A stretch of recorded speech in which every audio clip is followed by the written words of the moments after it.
Hey guys, my name is JessiMew, and welcome back to Adam's Quest. In the last episode, Adam's Pride celebrated their very first poison fangs in a very, very long time. Adam's Pride, despite being so connected to the ancestor Adam, had never seen the poison fangs in their own genetics. Until now, of course. We have 2 babies with the stripes and the poison fangs, and even that water body that we need too. The only unfortunate bit is that they don't have any sort of claws, so when we do go to the oasis, they're not going to be able to scoop up the fish for us. That being said, they should be able to go into the waves over here and scout around for shells.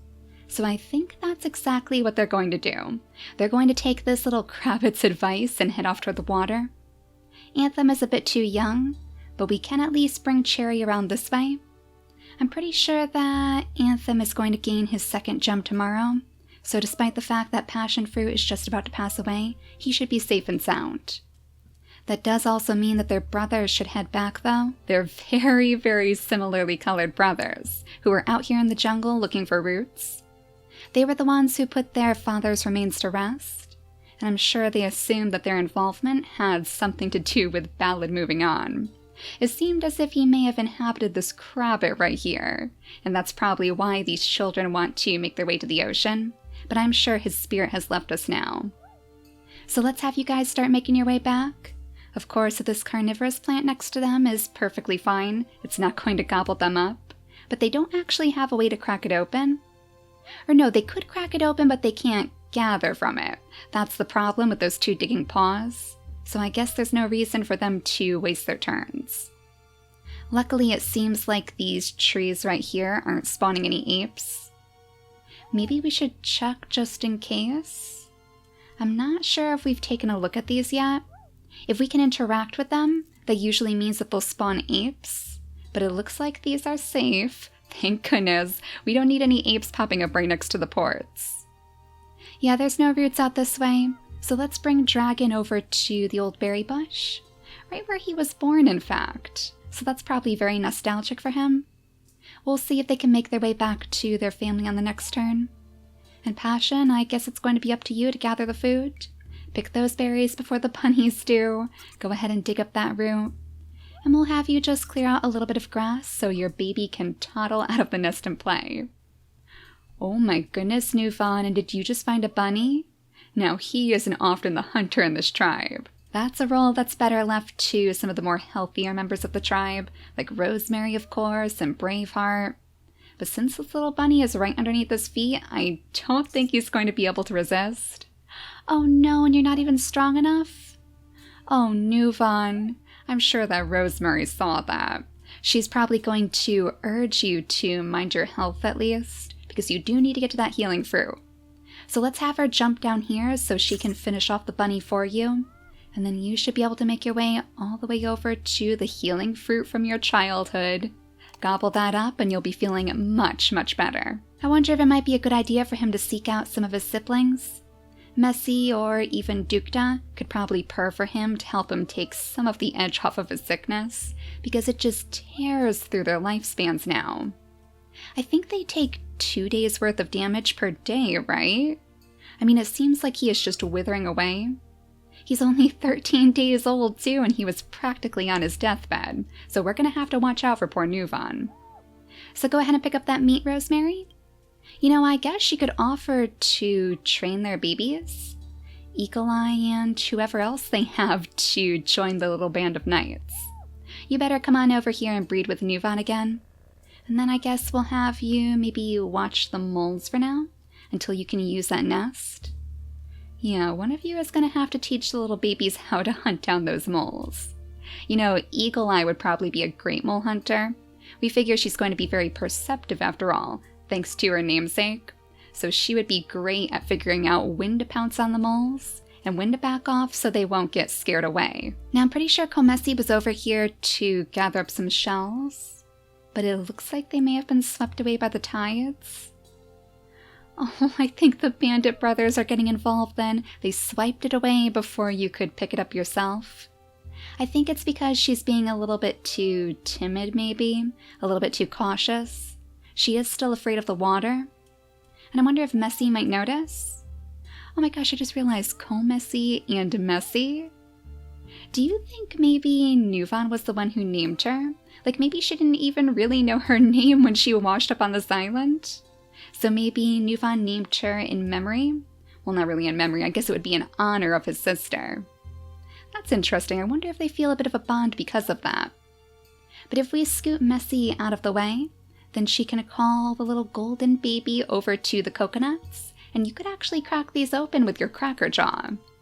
Now that is a bit of an easier job than going deep into the water looking for shells, so I'm sure she's going to appreciate it. You might even be able to help the babies with all of these acorns, because goodness knows they could use the help. We'll have Messy just spend time picking the berries for now, and then I guess it's going to be Dukta's job to try to find a place to set Clementine's remains to rest. He is the leader of this side of the family, so I'm sure he would take that duty very seriously, despite how much he wishes to follow the bluebird right now, who is still swooping curiously over the ocean. Like, what are you looking for? It must just be the fish?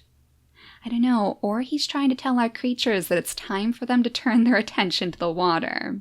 We do have that oasis in our future. So we had a little route over here that he could use, right next to all of Clementine's nests, so I'm sure this is exactly where she would want to be put to rest. Now new Duke here, who must be feeling so sad, I guess he could just go ahead and pick up all of these poison berries. Are you actually following Dukta now? Oh, that is so strange. We were going to follow you, but if you're just going to hang around Dukta, then it's going to be a very quick trip. Well, let's have Flytrap get his first taste of poison berries as well. Now he has the nimble fingers just like his mother, so he's much better at picking those. We want him to stay right here just so his little brother Sunflare doesn't get picked off by the bluebird either. You know, you could actually swipe this little acorn right from underneath your brother's feet. He's probably not too happy about that though. Maybe he was saving that for his own lunch when he was old enough. I think we should be out of turns though. It looks like everybody is all tired out for the day, so let's go ahead and skip the day. We'll go back here just to make sure. Wait a second, that's the same Crabbit, isn't it? That's the same one that was over here by the babies? Maybe you guys didn't do such a good job then. They thought they put Ballad's remains to rest and he was long gone from this island? Oh my gosh. But instead he came over to the oldest brothers to see them one last time before he passed. Okay, then I guess his spirit is truly gone. He was just saying his very final goodbyes. That was some unfortunate timing. Hello? Oh my gosh, we haven't seen a rogue male in such a long time. Oh, thank goodness we have Braveheart ready to have another baby. But we're gonna have to watch out for you, Rosemary. I mean, she's on her very last day.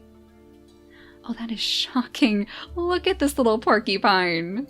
He has the antlers. He does have some different immunity genes. I mean, I guess that wouldn't be so bad, but it's those deformed paws that we really don't want to see on our children. I think he's far enough away from Messy and Co-Messy that we shouldn't have to worry about them. But Nuvan, I think you might actually want to take a swipe. The thing is, he has a spiky body, so that's going to cause him to take damage, right? And we have all those healing fruits. Maybe if he does yell out in pain, yeah, that would be a good reason for Dukta to come over and heal him. So I guess that worked out for him in the end. It's been a very, very long time since these two brothers reunited. Actually, if we bring him over here, Dukta could even purr for his little baby too, Eagle Eye.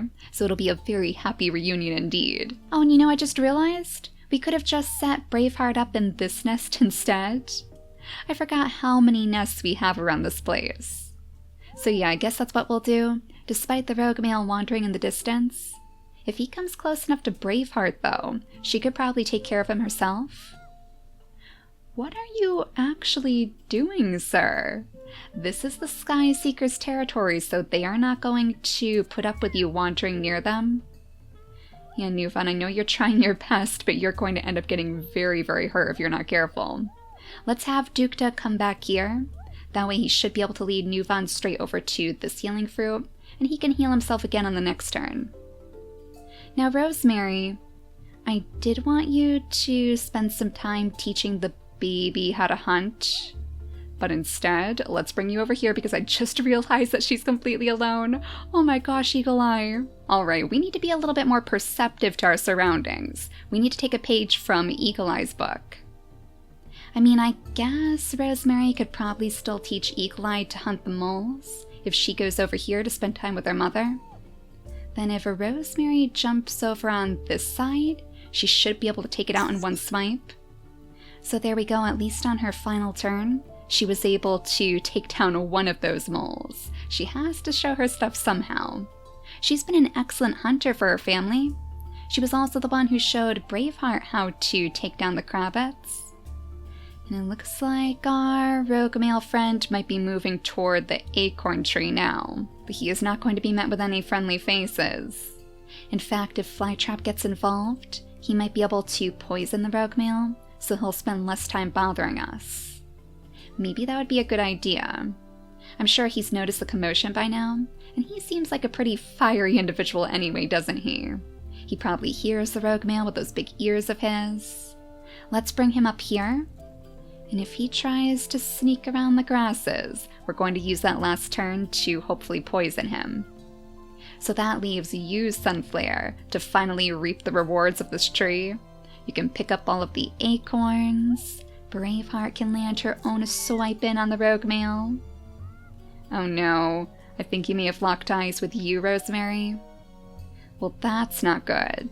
I'm not sure that anybody else is close enough to take him out, so we may have no choice here. I guess it was probably all that meat that lured him in this direction. He's probably very, very hungry. You figure it must be hard for rogue males to gather any food. Hopefully he's not going to try to steal that pile of meat, because we need that for our babies. We're trying to gather up our food supplies for the next island. Oh, Messy, I wonder if you could knock down more coconuts for Comessy? Hello? Did you find some meat out there? It wasn't ours, and it wasn't our babies. Maybe it's just trying to warn us that this rogue male is getting dangerously close to Rosemary. Oh my gosh, and he's up so high now, too. Ooh, maybe that means he's going to leave our tribe alone after this. He's finally gotten his fill. But go ahead and knock down some more coconuts for us. Oh, tons and tons of coconuts. Then you can come over here and... Yup. What a surprise. The rogue male found Rosemary. I don't know, maybe she was secretly hoping that she could have some more babies of her own.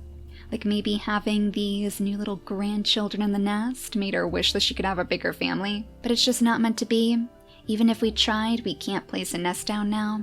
So unfortunately, this rogue male's baby is not going to come to life. We'll just focus on collecting our food, some of our last turns with the ladies, and then we'll deal with the aftermath tomorrow. I guess that means your plans didn't really work out after all, Flytrap. It seems like the rogue male is far too far away, messing with our meat, of course. So just go ahead and pick up the grass for us. And then maybe we could even have Sunflare knock down some of the acorns over here. You know, I wonder if he is a bit impressed with Comessy. Like, she doesn't have the nimble fingers, and as far as he knew, you needed the nimble fingers to collect the nuts.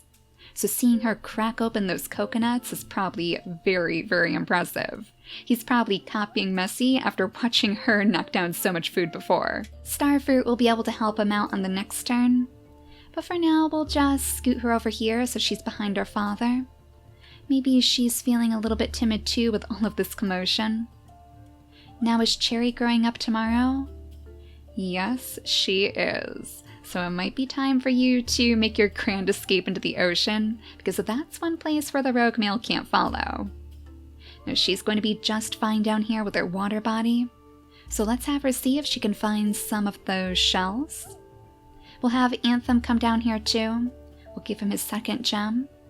And we'll see if he can find any out this way, I guess. There's tons of those water-breathing plants, and tons of bunnies, as always. I just wish that we could find you guys some roots. I guess we'll bring you around this way, though it looks like you guys might want to cool down in the ocean too. They're getting very, very hot out here. Oh wait, but dragon fruit, you're the one without the water body? The one member of his siblings who didn't inherit it? I wonder if he would like to gobble up one of these water-breathing plants. Maybe that would make him feel better? I mean, I'm sure he wants to play around with his siblings too, so we'll see if we can maybe help him out in the next turn. But would the one, alas, sniff around from Cherry? No shells, unfortunately. I swear it's because, like, the Krabbits are gone. It always seems like the shells spawn in with the Krabbits. Maybe since the last Krabbits passed away, they'll be spawning again soon. But we should be ready to skip the day now. Let's see if we can, hopefully, zoom in on Braveheart's baby. There's like a barrier here for some reason right by the ports. Ooh, that's strange. Sorry, guys. I guess we'll have to view her baby from back here. Oh, it looks like another golden baby. It's kind of hard to see behind his sister. Oh, but those giant big ears. And he has the cracker jaw too. There we go. Now the camera is cooperating. Oh, he's very cute. Oh no, but he has the infertility trait. You know, he almost looks like his father, just without the spots. They have very similar coat colors at least. And he does have both of those different claws too. Well, you know, this might actually be a good way for Eagle Eye to show her stuff, with this rogue male loitering around her family on his very final day. If he gets just one step closer, she is going to let out her first mighty attack. We'll have to change her gems over too. I mentioned in the last episode that I wanted to give these babies the gold gems, just like so many of our valiant knights in previous series. Somebody's gonna have to take care of these bunnies over here too. We need to bring some of the nimble-fingered babies up here to gather the food. Ooh, and let's not forget to name this little baby either. What should we name this one? That cracker jaw always reminds me of like a lion's face, so I wonder if we could do something with the word lion? Something to go right along with Braveheart's naming theme, of course. Maybe like Lion's Claw? Does that sound good? Lion Claw. Yeah, I think we'll go with Lion Claw. That's a pretty cute name, and he's just strong enough for it to work. A 6 in strength should be more than enough to keep his family safe. Now let's make sure that Nuvon takes his medicine. Oh my gosh, all of that damage that you've sustained now. Thank goodness your brother purred for you. At least you should be feeling better that way. And now he has a brand new member of the family to bury too. I'm not sure how much he really knew Rosemary. Oh no, we have another rogue male back here? Oh geez, I wonder if he knows the one that we're attacking right now. Maybe they're part of the same family and he's coming in to check on him. Well, he's not going to be too happy when he sees his current condition. I don't know, maybe that's a good sign that it's really time for us to, like, get out of here before things get worse. Like, I'm surprised we haven't seen any apes yet. Even the bear-hyenas have been quiet, and you would think they would spawn here in abundance. So this is probably a pretty good sign that we should run away while we still have the chance.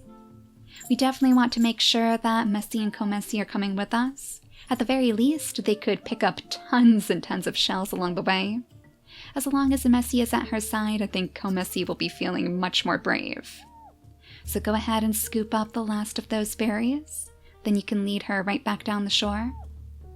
I see those little piranha poking around the ocean waves too. That probably has Comessi quite nervous.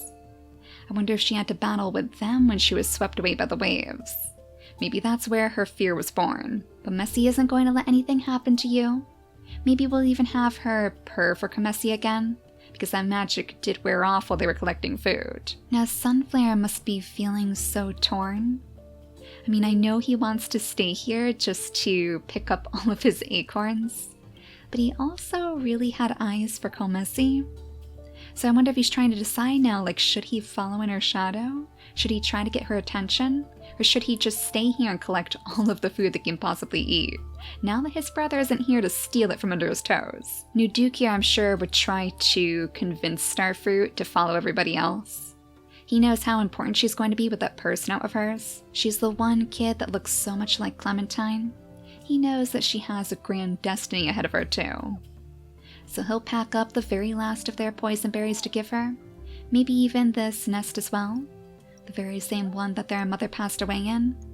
And then she should be able to skip her way all the way down here thanks to her lean body, so she can get to know some of our bravest members of the tribe. She'll be feeling safe and sound in their capable claws. I wonder if perhaps these are the only babies that Braveheart is going to have. And do we still have those rogue males lurking in the background? Oh my gosh! Yeah, they have to be related. They're coming by to check up on each other. Oh, we are going to be feeling the wrath soon. The wrath of the rogue males. What I might do is just have Nuvan breed again with Braveheart, just so we don't have to worry about any accidental babies. There's not really much that we can do for Comessy and Messy right now, so they'll just have to steer clear. Keep a very, very big distance between them and the rogue male. The one with the spiky body should be passing away at least, but I'm sure the other one has much more left on its lifespan. Let's bring Flytrap down here too, so he could pick up all of these poison berries for the ladies as well. With his lovely poison fangs, he's one of the very, very few in the tribe with the ability.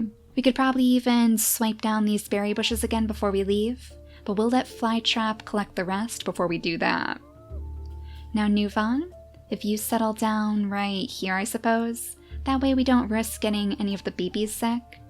We'll have Braveheart settle down next to you. You can breed with her. Hopefully this is going to work. Oh no. Now we're just going to have to cross our fingers. I mean, it seems like they might be moving away. Maybe they were a little bit startled after all. For that matter, the spiky-bodied rogue male is bringing the news that his mate passed away. It was a very, very short relationship, but unfortunately he never got to see his baby. We still need to find a place to bury Rosemary too. So let's bring Dukta down this way, I guess, because we usually do find roots over here. Yeah, looks like there's one right by all of the nests, so this is a pretty good place. This was where she spent most of her time anyways, just spending time teaching all of her grandchildren. Should we perhaps move Eagle Eye toward the water? Maybe she could actually find some fish to prepare her for the journey ahead. We'll have her pick up this meat too, so those pesky bluebirds don't get them instead. Though it looks like the bluebird may have actually gone away. I guess he was just really, really hungry. Maybe all we have to do is sacrifice a little bit of food to get them to move on. Now there's Cherry's very final gem, though unfortunately it looks like the shells are still quite scarce. I don't know, maybe we should consider breeding the platypus beak into some of these babies? Particularly Tiger Eye's family, Tiger Eye and Dragon Fruit, if they can find the right partner. I feel like the platypus beak would really suit them. I love the parasnout, of course, but that would give them the opportunity to bury the creatures at sea. And then we'd have some way of gathering up all of those little worms on the seafloor. They can pick up where their ancestors left off. Now we know there are tons of roots over on this side of the island, so maybe we should have Tiger Eye scoot his way over there. We'll have him settle down here, which should hopefully cool him off quite a bit, so he'll have a little bit more energy on the next turn. But yeah, I mean, dangerously close to the Sky Seeker's territory, it looks like there is a perfect route for them to use to bury their mother. That's kind of fitting though. I mean, Passion technically came from the Sky Seekers, so she would probably feel quite comfortable there. Yeah, I think we might actually set her remains to rest right in between, and that would give the tribes a good reason to come together again. A good reason for them to cross paths at the very least, right before we leave for the next island. Oh my gosh, and I see the bunnies stealing our berries in the darkness. Yeah, I don't think we're gonna find any more shells up here. I think you might be barking up the wrong tree, Cherry. And aside from the shells, there's really no reason for her to be in the water, because she can't scoop up a single one of those fish. Anthem isn't going to want to get too far away from his sister, but at the same time, those nimble fingers means he can at least crack open the coconuts. So as we have Dragon start clearing out the pathway toward the route that he discovered, and maybe pouncing on bunnies along the way, I'm sure that his mother would be very proud of him for doing so. And is it this, the mysterious second rogue male? Oh, he has some interesting fur. That's the exact same fur color as Dragon Fruit? Oh my gosh. I wonder if maybe he's mistaken some of our tribe mates for his children? Maybe that's why he's hanging around so much. It seems as though he may have sent his friend off home, his friend or his brother, whoever it is. Though unfortunately I don't think that he's going to last the night. So now our little red roguemale is truly all alone. Maybe he's even come up to Dragon because he's noticed that he is setting tribe mates' remains to rest. Maybe he wants to know if he can do the same for the other spiky-bodied roguemale. And I mean, it is his job, so I don't think that Dragon would really send him away. Oh, there's even 2 of these roots right side by side. Well, come on over here and dig these up for us, okay? It just goes to show what a huge heart Dragon has. It might even be a bigger heart than some of our Sky Seekers, because if this roguemale gets any closer to their family members, they are not going to stand for it. I think it's quite likely that they're probably going to chase this roguemale away right in front of Dragon's eyes. So I wonder how that's going to affect his views of the Sky Seekers. But hopefully with him out of the way, in the next episode we should be able to make it over to those ports. It's a pretty clear walk straight down the shore, so I don't think it'll take too long. And then we'll see what the Oasis has in store for our little tribe. But for now, thank you all so much for watching, and I'll see you all next time. Bye guys!